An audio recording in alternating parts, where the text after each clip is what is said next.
The Night Before Christmas, illustrated by Douglas Gorlin. 'Twas the night before Christmas. When out through the house, not the creature was staring, not even the mouse.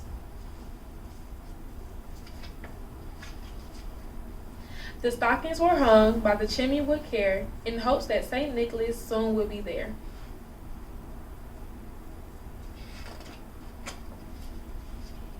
The children were nested, all snugged in their beds, while visions of sugar plums danced in their heads.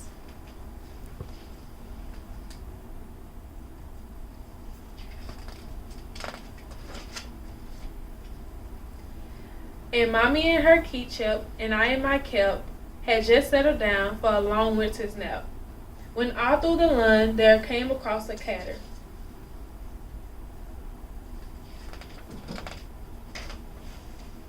I sprung away from my bed to see what was the matter. Away to the window I flew like a flash, tore open the shutters, and threw up the sash. The moon on the breast, on night falling snow, gave a luster of midday to objects below.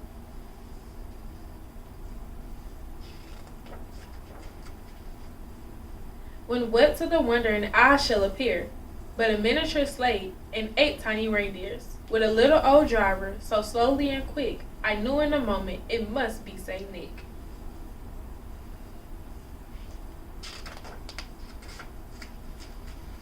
More rapid than eagles his coursers there came, and he whistled and shouted and called them by name.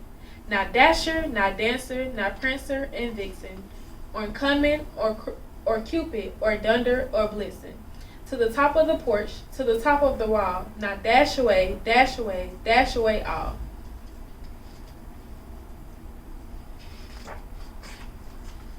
As dry as leaves that before the wild hurricane fly, when they met with the obstacle to mount to the sky.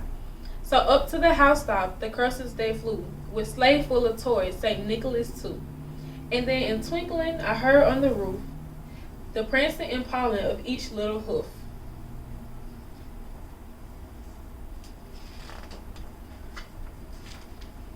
As I drew in my head and was turning around, down the chimney St. Nicholas came with a bound.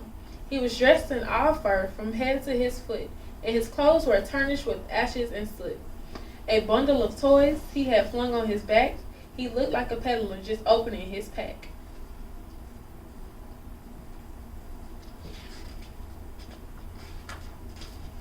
His eyes they twinkled, his dimples how merry. His cheeks were like roses, his nose like a cherry.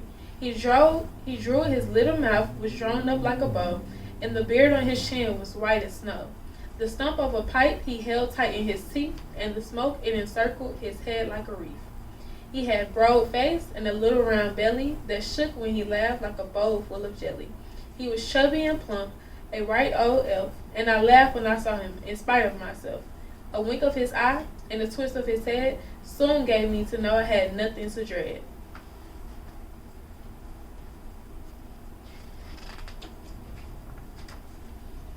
He spoke not a word, but went straight to his work, and filled all the stockings, then turned with a jerk, and laying his finger aside on his nose, and giving a nod, up the chimney he rose.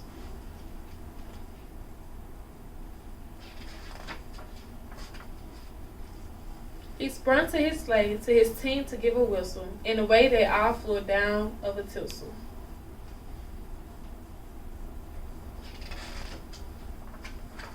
But I heard him explain, as he drove out of sight,